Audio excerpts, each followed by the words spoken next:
Hello అండి, నమస్తే. Welcome to our channel. ఈరోజు నేను మీ అందరికీ మా మామిడి తోట చూపిద్దామని వచ్చాము. మా పిల్లలు మామిడి తోటకి వెళ్ళాలని చాలా గోల చేశారు. కాబట్టి ఇప్పుడు సమ్మర్ హాలిడేసే కదా, సరే వీళ్ళని కూడా ఒకసారి తీసుకెళ్దామని చెప్పి వాళ్ళని కూడా తీసుకొని మామిడి తోటకు వచ్చాను.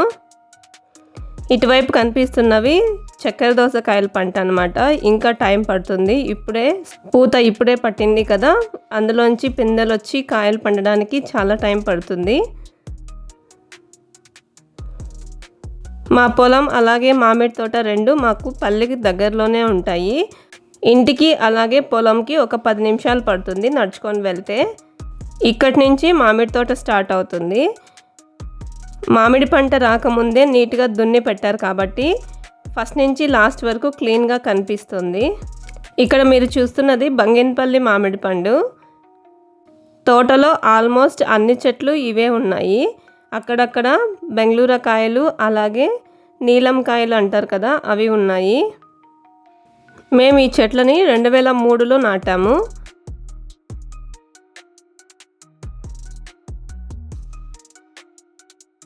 ఈ మామిడికాయలు అయితే పంట తక్కువే వచ్చాయి, కానీ బెంగళూరు కాయలు అయితే పంట ఫుల్గా వచ్చింది.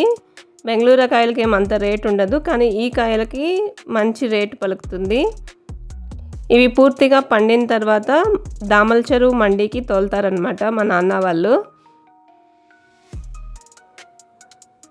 ఈ తోటలో నాకు చాలా మెమరీస్ ఉన్నాయి. ఇవి చెట్లు నాటినప్పుడు నేను 8th క్లాస్ చదువుతుండేదాన్ని.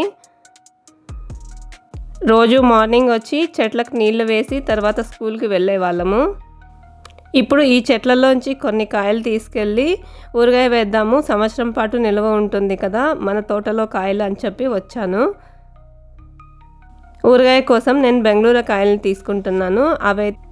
అవైతే టేస్ట్ చాలా బాగుంటాయి. ప్రతి సంవత్సరం నేను ఆ మామిడికాయలతోనే వేస్తాను. ఎప్పుడైనా సరే ఊరగాయ వేయాలి అంటే అప్పటికప్పుడు కోసుకున్న కాయలతోనే వేయాలి. ఒక రాత్రి దాటిన కాయల్ని వేయకూడదు, ఎందుకంటే తొందరగా పాడైపోతుంది ఊరగాయ. ఇప్పుడు మీరు చూస్తున్న కాయలు మల్లిక అన్నమాట. ఇవి మాగిన తర్వాత లోపల రెడ్గా ఉంటుంది, టేస్ట్ చాలా బాగుంటుంది. ఇప్పుడు మీరు చూస్తున్న వెరైటీ వచ్చి చక్కెర ముట్లు అంటాం మా ఏరియాలో. మాగిన తర్వాత లోపల రెడ్గా ఉండి చాలా స్వీట్గా ఉంటుంది, అలాగే టెంక చాలా చిన్నదిగా ఉంటుంది. ప్రతి సంవత్సరం పంటకొచ్చిన తర్వాత ఈ చెట్లోని కాయలన్నీ మేము సొంతానికే పెట్టుకుంటాము, మార్కెట్కి అస్సలు వేయము. అంత టేస్ట్గా ఉంటాయి. మా ఇంట్లో అందరికీ అంత ఇష్టము. ఇవి బెంగళూరు కాయలు. నేను ఊరగాయకి ఇవే తీసుకుంటాను.